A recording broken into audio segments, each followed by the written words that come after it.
goodness, ek en Baba was by On Point Market vandag in Seepunt in Seapoint. Die kos ryk. Kyk al die kos hier op die tafel, julle. Ek kon letterlik nie my mind opmaak met wat ek wil hê. Ek het nie warm te begin. Toe het my man van my bederf. So ek het vir Baba gesê, kom ons kry 'n bietjie van alles, want daar was so baie food trucks. Julle en almal so goed, like so, fantasmagories. So kom ons probeer. Kom eet saam met ons. Kom eet saam met ons. Ja. Cheers.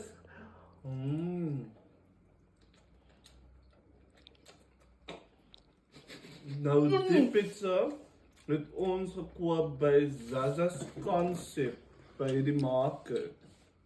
Oh my goodness. Dis lekker. Baie lekker.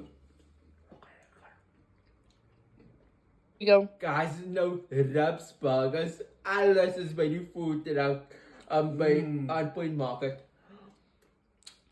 Sy Vita het so van die been afgekom. Sal jy geen van my ribsie? Is dit burger? Paul's brother-in-laws. Paul's brother-in-laws. Is probably brother-in-laws. Kom met pasta is my favorite. Daar's gewoon pasta, julle. No. Ek hou van pasta.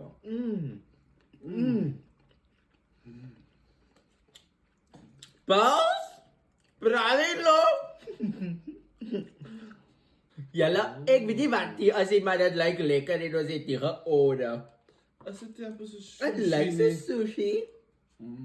Wat is dit? As sushi. Fried sushi. Very, very nice.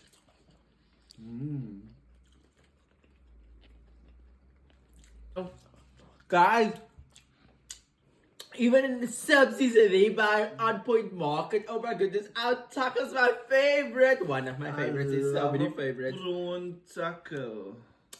Moral of the story, there's so many options at On Point Market.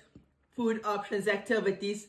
What are you guys waiting for? It is in Seapoint, so do go and check it out. Yes, to On Point Market. A definite must.